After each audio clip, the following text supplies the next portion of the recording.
So, hi everybody, and welcome to this Stellar Nations update. This is to follow on from the original piece that myself and a wonderful teacher, guide, and narrator for this pathway, Leslie Shankman, we put out right back when we started the Stellar Nations pathway, which was back in the summer now.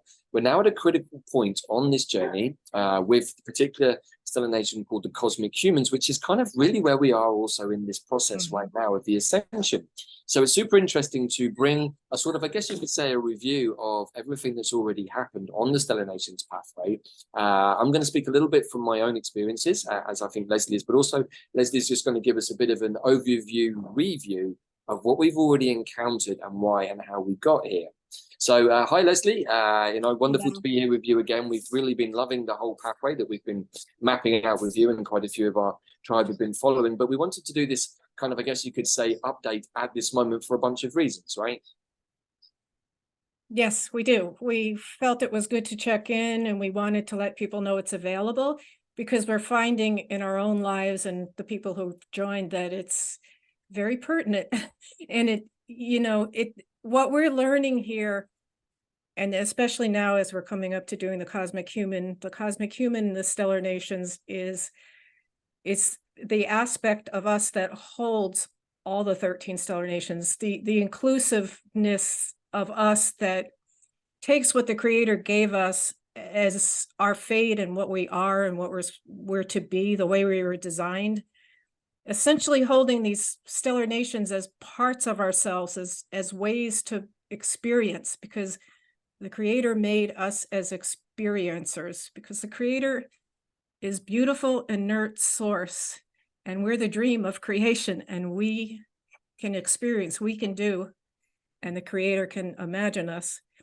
But at any rate, here we are with the Cosmic Humans, and it's pertinent for a lot of reasons. And you want me to keep going, or do you have more questions? Well, so yeah, we're probably going to start with the Cosmic Humans and then loop back to the beginning of the journey with the unicorns, because I think there's a really interesting sort of juxtaposition here, which is, and this was surprising for me, is the story of how humans came to be humans in this current form, which is much more sort of 3D centric or much more embodied in the physical realm, isn't exactly how we started out. And so we've had to kind of do a flip on the whole story of human creation, the Adam and Eve story, and understand that we actually originally were what some of us remember, which was much more expansive. But through our own denial or rejection of these other more cosmic forces, we actually decided as a race of beings, as the humans, to come down into this much more dense experience, which is what we're now trying to elevate ourselves back out of. So it's a bit like the whole infinity symbol, with the center point being how we started. And we've gone on this sort of loop and come back, and now we're at this point again where we have the choice to either continue descending into matter or with lack of spirit, or to ascend again and to remember that we are part of all that is. So I think this is really interesting, and it takes a little bit of getting your head around, but we were incredibly expansive beings at one point. You had all of these other stellar nations, which we're just going to give a review of how we got there. But I think it's also important to point out at this point that when we talk about unicorns and angels and dragons and winged lions and Pegasus, as we are going to in a minute, what we're talking about are archetypal energies that sum up different fixed star constellations in the universe that carry those energetic codes or archetypal codes very strongly within them, which is how we can start to read them within ourselves, right? If I've got that correct. Well, yes, because we can say we are those energies. I mean, we can say that those are the cells and organs of our light bodies, that we are. And I think part of what we're realizing, what you just alluded to, is, yes, we were quite human or expansive as cosmic humans. And then, in the development cycle, we got a feeling of, oh, we're so wonderfully chosen, we're superior because we have all these things in us. But we got to the point of, wait a minute, we want to just be ourselves. We don't want to, we started seeing the things inside of us, which are archetypically reflected in the other nations, as you just said, the unicorn, and we'll go over in a second. But we started seeing them as alien and invaders, and we pushed them out. So what we basically externalized our internal. And we're really at this point as humans right now, really everything that's out there at this point in time is a mirror to us. And we're being asked to remember that all of creation is one and whole, and that it's our responsibility through our vessel to know that and to somehow harmonize that. And that's what I like about the Stellar Nations, is you've got these mythic tales with the pathways of the stars, where literally, it's felt that our expanded light body lives there. We come in with our Antares code, and I could look at someone's code and it's like they have a face. And if I talk to them and say, this is what I see because I know the Stellar Nations, it's usually like, yeah, this is what they're trying to work out in their lives. But it's bigger than astrology, because it's really reflecting the trajectory of our consciousness. And yeah, I'll stop there and ask another question. There's so much more to say. Yeah, as our talks for all of these wonderful presentations that you've done, and we'll talk a little bit about how the pathway unfolds. But I think just to finish this point about the humans, it is interesting because we have this idea that somebody did something terrible to us and switched off the other strands of our DNA. But actually, what's really surprising for me is that we asked for that to happen. So this is something that we all signed up for, that humans created for themselves from a place of, I guess we could say, almost a superiority complex. And so at some point, some of our cosmic ancestors, particularly, I think we can say the serpents, which we're going to cover, which is really kind of the Nibiruans on many level, or downstream from them, the Anunnaki, they actually switched off our DNA, partly because we asked for that to happen. So I think what's also interesting here is that we're coming to a place of understanding from a more 5, 6, 7D perspective about why all of this happened, and actually that we're not victims as humans in this process, but actually we're the creators and designers of this process, doing it to ourselves. And I think that that's something really, really important, because it gets all of us, me included, out of victimhood. Who did this to me? You're the bad guy. You did this to me and you turned off my DNA. It's like, well, only because you asked us to. So I think that this is a really interesting point, which we can start to elevate out of, right? And to explain that, just to ground that a little bit more, that we asked, if we look at the Cosmic Human module is going to come out on Sunday. I just really wrestled with this one. It was hard for me, honestly. I guess we all have a lot of feelings about humans and being human. And I have we carry codes. We carry these Stellar Nations codes. We carry all of them, and we carry them on the level of the spirit, the soul, and the physical body. We are physically cosmic humans by at least 51%, but we're often other things too. And that's all in the book. But the point of that is, when cosmic humans, when they were designed, we get the whole Genesis story in the chapter, and they're literally coming out of the golden pool of the divine mind, and they're emerging from an unmanifest idea to a manifest idea. First as kind of a flame that's connected, and then it slowly it's two flames, but that have an equivalency. One goes one way, one goes another way, come back and meet. And as they're going around this like kind of circle of the divine mind, we see in the book that the codes, the unicorn, the winged lion, all the Stellar Nation codes are being burned into them. They're being formed by the divine mind. Right. Then they emerge as a couple, but the couple is the God man and the God woman. It's the God and the goddess, essentially. And then they are asked to accept the cosmic human mission, which is to be a chalice for all this, and let all these ideas of the divine mind have a place to develop, they're contained, so they have relativity. Now, these are different ideas of the divine mind, but our goal as humans, or what we were assigned to, is to, bring them into some kind of harmonization so that you can realize unity. But right away in the cosmic human, because we're designed with this masculine and feminine aspect inside of ourselves, it creates duality, which is a catalyzing force. It's a developmental force. And that's what this creation cycle has been. And we're asked on Earth, and we know that we're on the third dimension, especially, we're asked, it's all about yin and yang.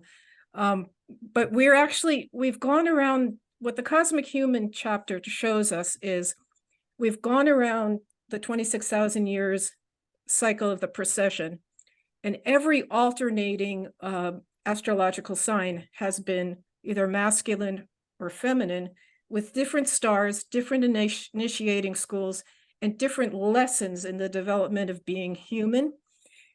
We're coming out of the age of Pisces, which is feminine, and we've got the two fish, and we've got a star that's representative of the cosmic human in the middle of the tail of the two fish. It's called Alresha. And what it's asking us to understand is that we have to know the equivalent truth of being in the physical and the intuition, the whole unmanifest, but that is actually real, because it's the God force coming through us through our dreams and stuff.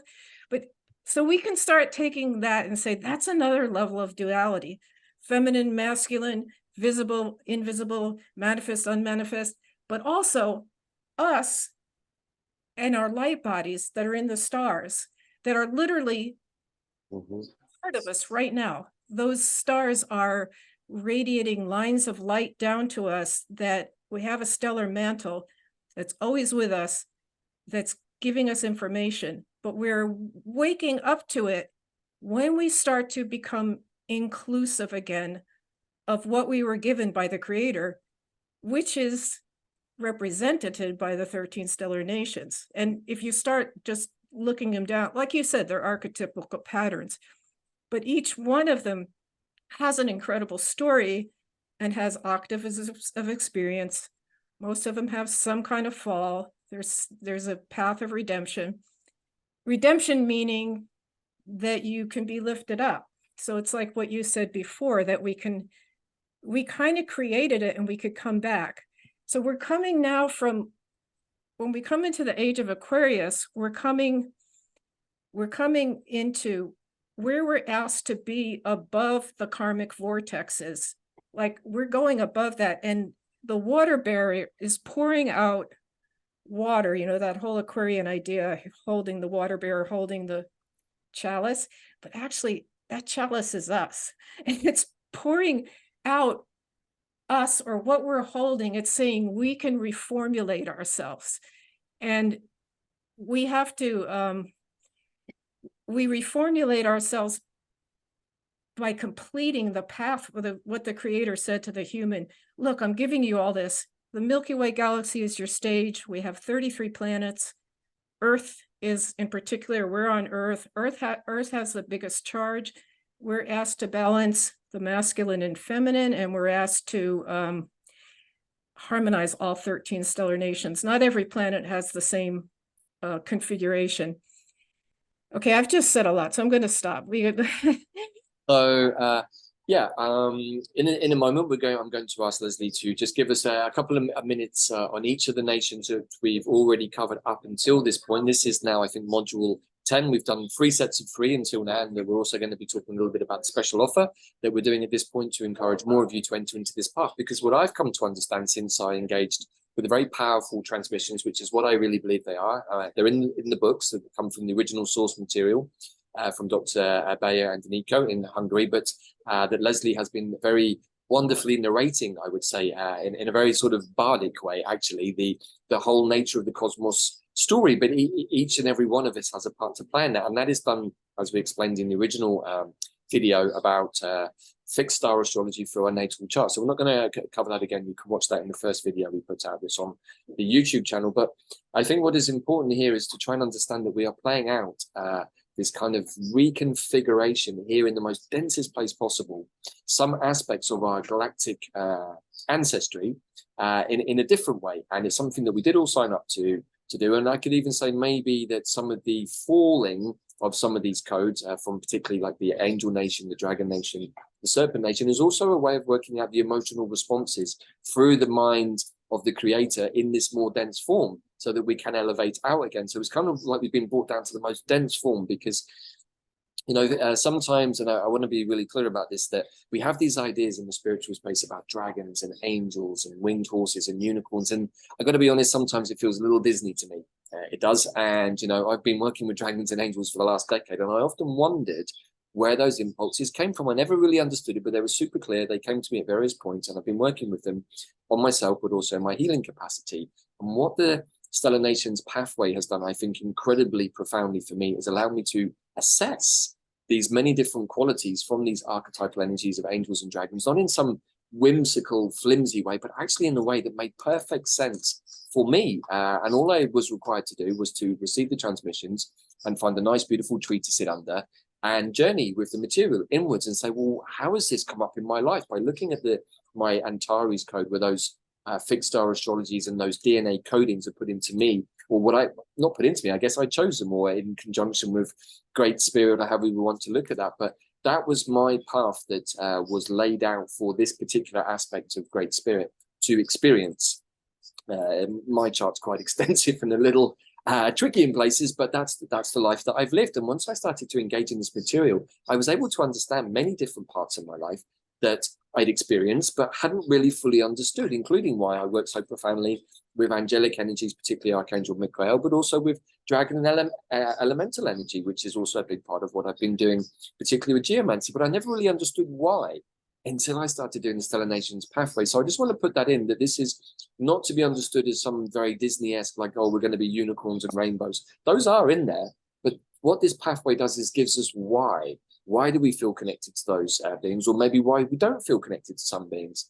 And some of us will have more unicorn energy, or have more dragon energy, or have more magical snake serpent energy, or maybe we've got more Pegasus energy. So what I'd like Leslie to do now is kind of do a whistle-stop tour through all of the previous nations that we've been working with, just to give this sort of the emphasis of what their function is in this whole narration, and also where those fallen energies may be the ones that have caused us traumas, or things that we need to resolve within ourselves so that we can become, in many ways, the perfectly embodied cosmic human that we always were, but now with this added benefit of having gone through this three-dimensional experience to ground these energies into this much more dense form. And as I've said before, and I am a big Star Wars fan, so I'm going to put it into that bracket, but I do believe that in many ways the cosmic humans are the Jedis of the universe, because we have all of these wonderful force-related abilities, which is the quantum field. That's how we can understand the force. And maybe our destiny is to become the great Jedi warriors of the universe, wandering with all of these skills, but in a third dimensional body, which, as I understand it, has never really happened before. That is what we signed up to do. So I just wanted to put that in. That's just a little bit of my own personal journey experience. But the more that we can look at these charts and codes that are given to us through the fixed star astrology of the stellar nations in conjunction with a natal birth chart, the more we can kind of journey inwards. I think that's really the emphasis, is to bring it internally and say, well, how has this played out for me in my life? We don't have to put it through the filter of somebody else telling us, or what they think, or how they've understood. It's just like, no, it's there in our astrology, in our natal birth charts with the fixed star astrology. And there will be many stars that some of you will have heard of, because they also come up in everyday astrology stars, like Fomalhaut is one that's often talked about a lot, or Vega, or Zuba Al-Ghanubi is another one that people often have fun with. But all of these stars, they are actually in our universe, and we can look up and see them mostly in the sky somehow, sometimes with high-powered telescopes. So anyway, I just wanted to add that in, Leslie, just as a way of sort of starting to give it a container. But what I really like to do now is just kind of start with the unicorns, and for you to express how those notes are meant to be from the mind of Great Spirit, and how they might, in a very sort of short way, play out in our lives, and how we can start to understand who am I and why am I here, because that's what I really think is the great gift of this pathway. They're allowing us to reconnect those strands of DNA that we asked to be turned off.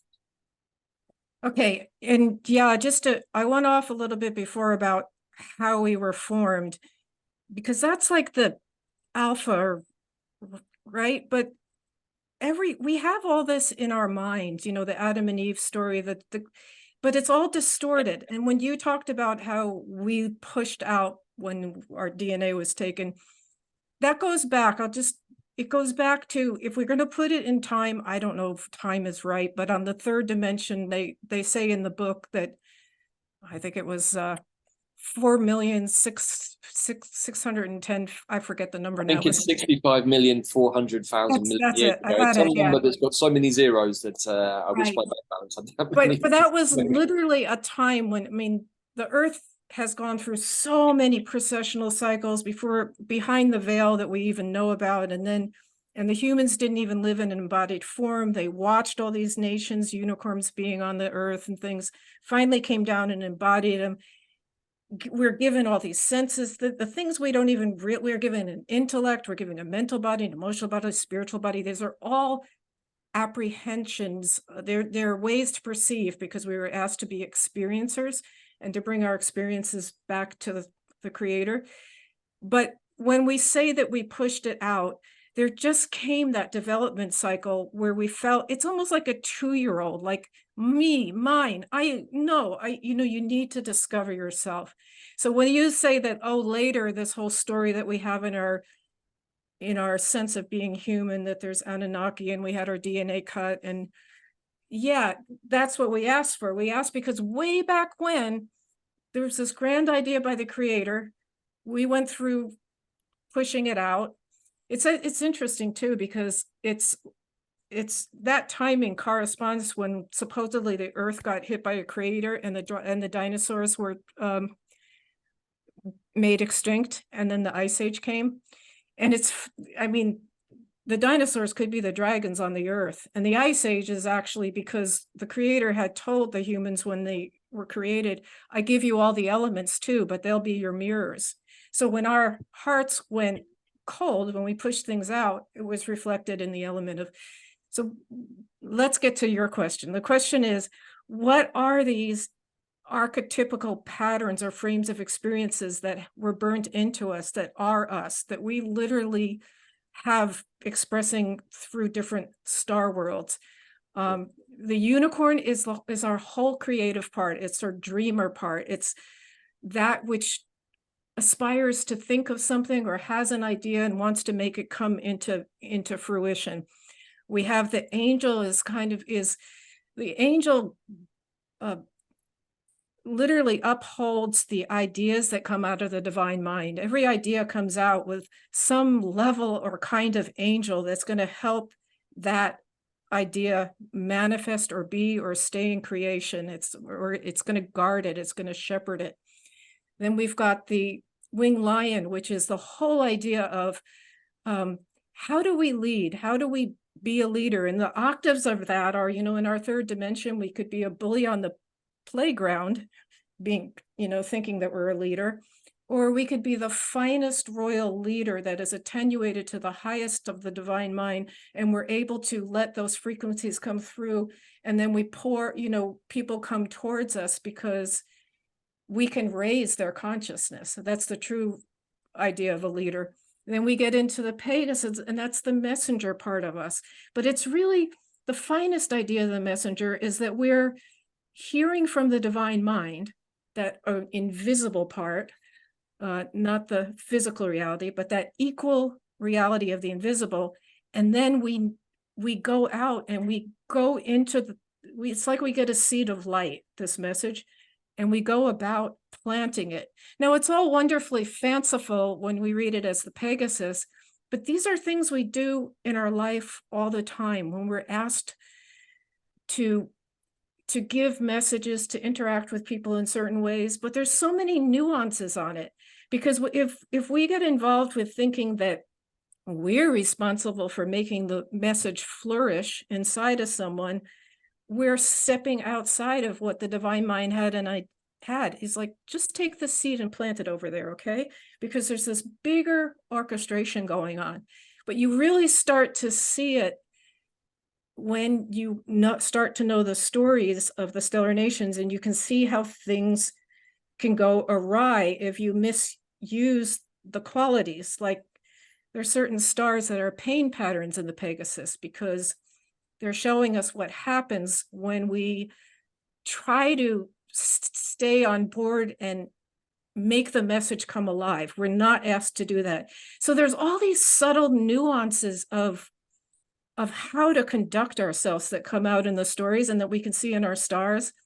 And then we get the male and female serpent, they're really one nation, but they're I think we missed out the dragons and the cats, Leslie. They were before the oh, paper. okay. Yeah, thanks. I started thinking of male and female because we've got dragons and cats, which are representative of the male and female too. The great feline is the very yin quality. We call them warriors, you know, but that's a good word, but it's a tough word. Think of ourselves. It's that part of ourselves that wants justice, that wants to stand up, right? We see something in life, in our family or at our job or whatever. And then, because all this is very practically alive in our life right now. It's just that when you start knowing these archetypes through the larger lens, you can really fine tune your understanding, because everything starts to become held in a bigger kind of cosmic container, and it becomes a lot easier to rise above the duality. Then, you know, you just see it a bigger perspective. So just to emphasize again, what would be the creative principles of the Yang warriors, the dragons? They're very elemental, but what would be their function in the universe? Okay, so the yin want to protect free will, essentially, or sovereignty. And that's what they were chased out of the galaxy, which is why we've had a yang tilted galaxy, but that's the feminine coming back, and the whole idea. The great felines, yeah. And then we've got the dragon is guarding divine will, really. The right for the universe to be run through the divine plan as opposed to man-made plan. And the heart of the dragon was blown. I mean, we've been kind of living with an imbalance of divine will and free will also by not containing these things. And that's what we're trying to find too among ourselves. And then we've got what happens after that? We've got, the Bear Nation. Hold on. I just want to clarify this, because the journey is really important, and there is a sequence here which I definitely do. So just to reiterate, so we start off with the creative forces of the Unicorn Nation, which is our dreaming creative urges, which is kind of what gives us the inspiration in life to do the things that create. And that's our 5D cells coming down into a more dense 3D. We then have the energy of the angels, which uphold the ideas of the divine mind. So I guess in many ways, every dream that we have is a dream from Great Spirit. And so the angels are here to uphold those ideals. We then start to have the concept of leadership, and how do we express those ideals into a more manifest scenario, which is why we need the guidance and the leadership of the winged lions. I think we have one trying to come into the shot right now with Leslie. Then we progress, if I remember the order correctly, with the dragons, the Yang warriors, who are guarding divine will, but also have a strong sense of ego and I. And this is really important, because we start to encounter more strongly now the fallen notes, and the dragons also have a very strong fallen aspect, as indeed do the angels, which maybe we'll just touch on in a minute. We then have the more yin warriors, the great felines, the cats, whose job really was to protect free will and sovereignty, but also they were the guardians of the goddess, which, as we talk about wonderfully in some of the commentaries, also somehow links maybe to the crashing in of Tiamat and to Nibiru and many other galactic stories that created the asteroid belt, and why there are so many asteroids named after goddess energy, and why when myself and my partner Bella were traveling through central Mexico, we could also see in many temples the removal of the great feline, the jaguar warriors. And we can see this still laid out in many sacred sites all over the world. So those were the first two sets of three, and we then move into another much more, I wouldn't say much more interesting, that's incorrect, a different type of masculine and feminine balance, which is through the serpent nations, which we can also say linked to our very recent off-planet ancestry of the Nibiruans or the Anunnaki. So I just wanted to bring it into that place of clarity just for myself, so we got this super clear, but also to show the audience that there is a lineage that we've been working through, or a sequence, I would say, rather than a lineage, of how this all comes to pass within ourselves, because that sequence, for me, experiencing the transmissions, Leslie, that you gave us and our audience, has given me a container within which to work within the material. And we put a lot of pressure on ourselves to release these every 13 days in a different Mayan wave spell, which of course has put a lot of pressure on you to create the wonderful presentations of material. But that was also done with a specific idea to give containers within the cosmic understanding of time that we can work within, because 13 days is a very powerful but quite a short process. But part of the reason for that was because in this moment that we're coming to, with the culmination of the serpents and the bears and moving into the cosmic humans, has brought things up to the present moment, because the wonderful thing about this is it transcends time and space. It's the history of the universe and us, as it happened, as it is happening, and as it will happen. But it's all happening right here now with our wonderful dandelion energy of this is the only thing that truly exists. So I just wanted to put that into place, and let's just talk a little bit more about the serpents and the bears, which is the energies we've just been working with, which sits very well as, again, as a group of three. I want to say that you just put that so beautifully in place. It makes me feel like a good teacher, because I really can't, it's very hard for me to say this in a short form in this thing. You know, I can go, it's easier to do the long. But anyway, thank you. That was a very good synopsis. And You must be a good teacher, because hopefully I've understood that correctly then, and that's how I've experienced it. So, it's exciting to see you reiterate it as your personal experience and what it's brought you through, and it's a good example of which I can't, I'm flying around trying to find the words for. So thank you. Yes, so we went then into the third module with, as you said, the female serpent and the male serpent, and then the bears. Which are an incredible triumphant, really, because we've got the female serpent is all about the body and healing and coming through, finding completion through the tantric energies, which are sexual for sure. But I think the tantric is bigger than that. It's really our coming into our light body and knowing that our light body merges with everything. So there's, many alchemical, transformative. That's how I understand the serpents, is the ability to transform through the fusions of energies and the understanding that we can. And of course, that can be done through the sexual intimacy process, but we can also do it internally with lots of things, with energies. And for sure, I've learned some of that from working with poisonous plants, although I wouldn't necessarily recommend that to most people as a pathway. But it's the understanding of how we can transform one lower frequency of energy possibly into what could be considered a higher frequency of energy, I guess. No, I think that's good. Thank you. Good.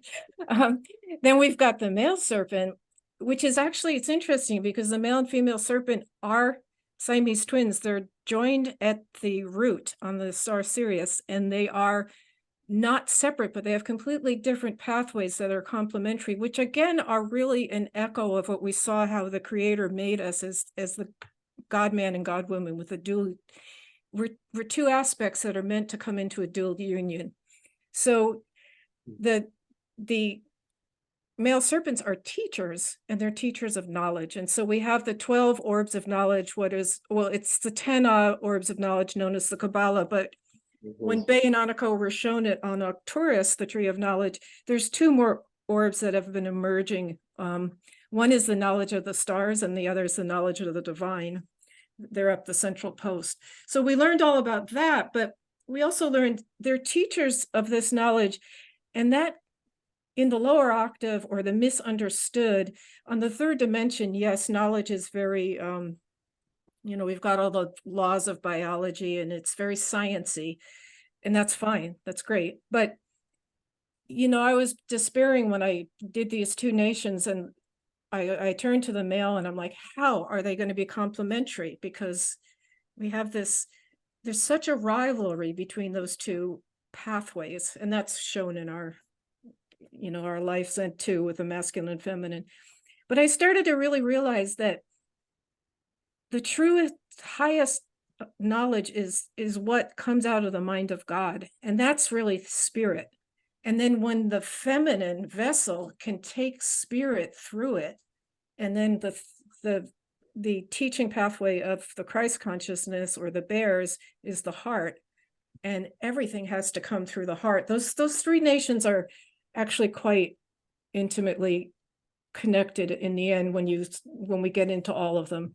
So maybe just to put that into a context for audience that help me to understand, if we think of a typical male serpent being Jesus and a typical female serpent being Mary, they were the fusion of teacher and healer into a space that is I guess you could say, the combination of the imagination, or the 5D impulses into the womb space for 3D manifestation. So that is the absolute pinnacle of alchemy. How do we take an idea, could be of another life, of a child, right, and bring it down into either the physical womb space or the energetic womb space, and then give birth to our ideas? So every single thing that is around us that is man-made somehow has gone through that process. including the computer, even this notebook, the cups, all of that has gone through the process of somebody's imagination being brought down in this process into clarity and then being birthed into 3D. Now, obviously, some things are a little more complicated to manifest, like the new earth. It takes a few more strings and threads to be pulled together than perhaps it does to create a ceramic mug, although no disrespect to any potters out there.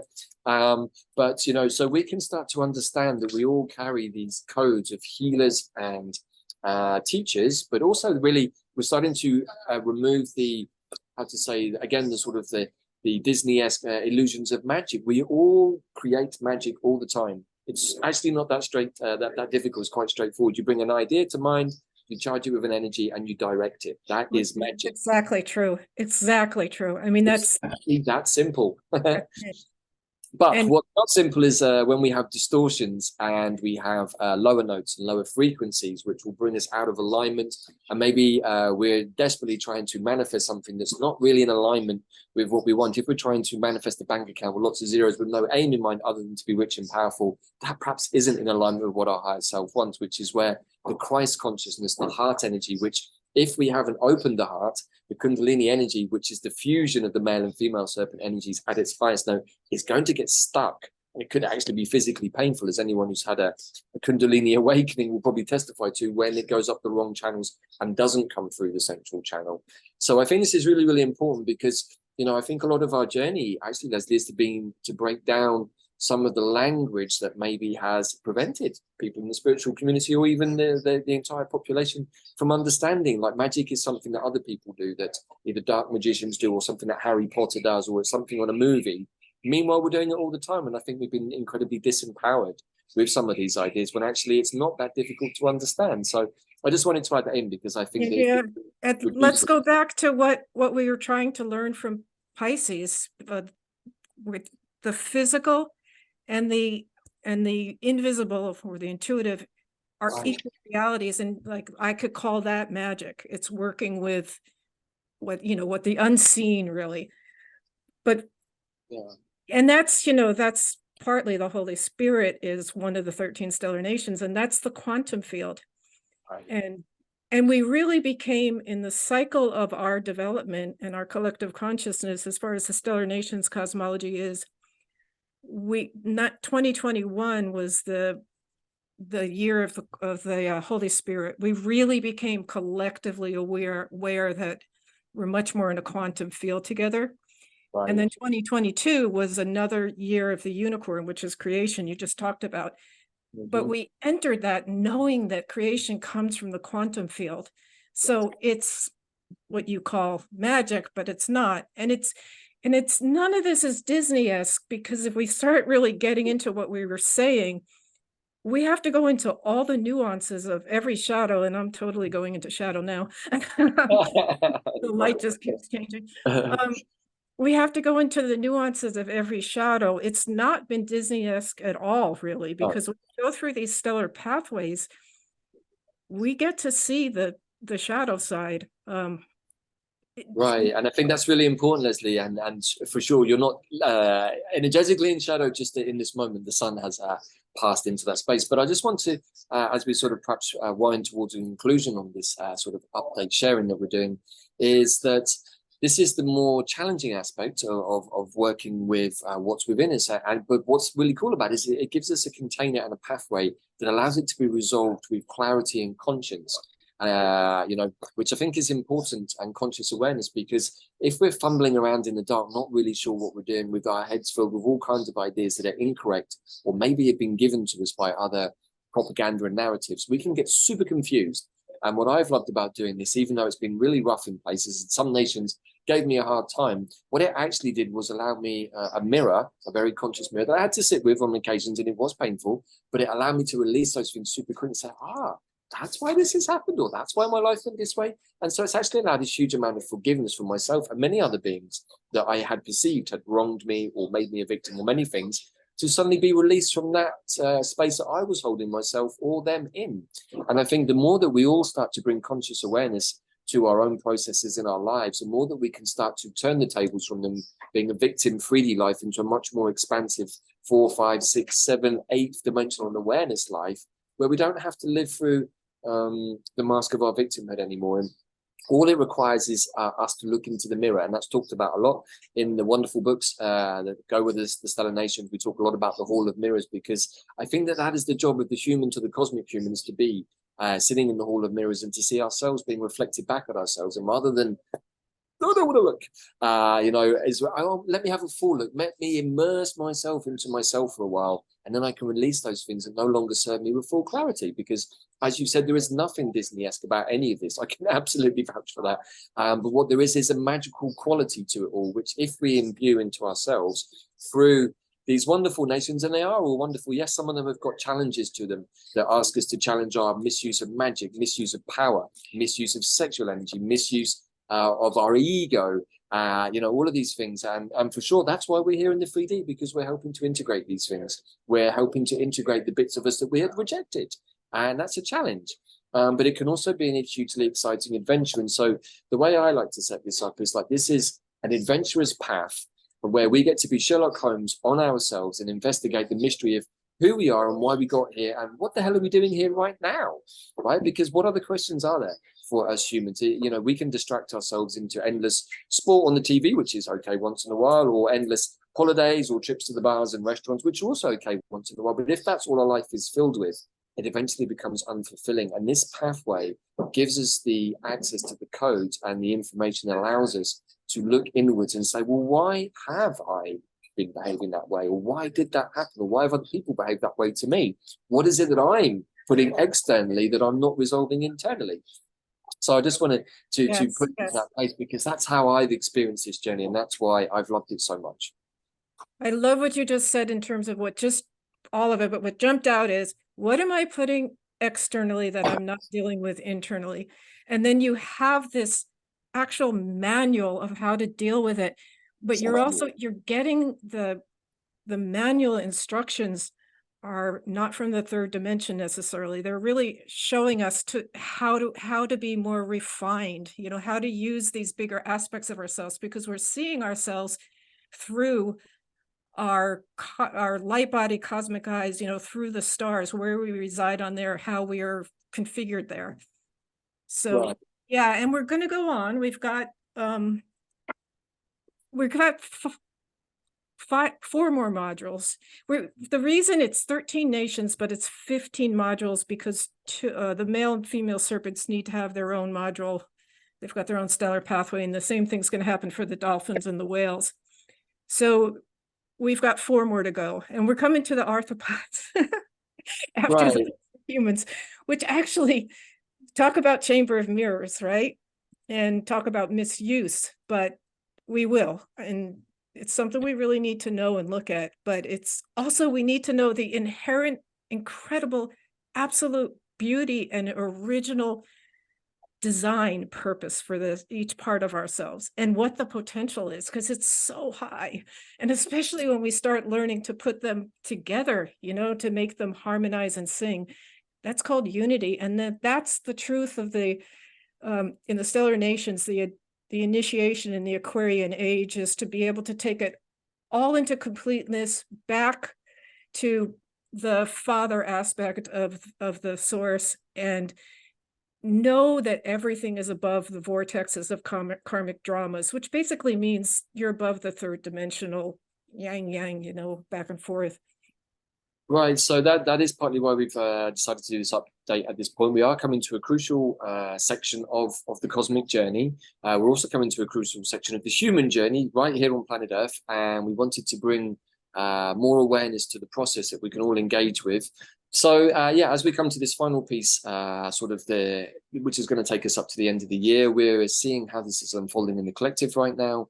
And we want to encourage as many of you out there who are feeling that you want to step into your expansive cosmic self and are wondering how to do it, and wanting to integrate all of the things that you've learned perhaps in other track races, as indeed I have with plants and Bella too. And I know Leslie has many different strings to her bow, but how do we bring all of that into a place where it makes sense for us? Well, this is one way of doing it. We're not saying it's the only way, but if you really want to start reconnecting your different strands of yourself, this is one pathway that's going to do that. So with this in mind, just want to take the final few seconds here to share that we are going to be offering the bundles at a special reduced price right now, which is around $44 for each of the modules, or in the bundle of 3 for $99. So that's quite a significant reduction on what we were offering before. You can find all of the details on this on the quantumplanet.world website, and we're also going to be putting together a one bundle covers all special price of $462, which will allow you access to everything we've already done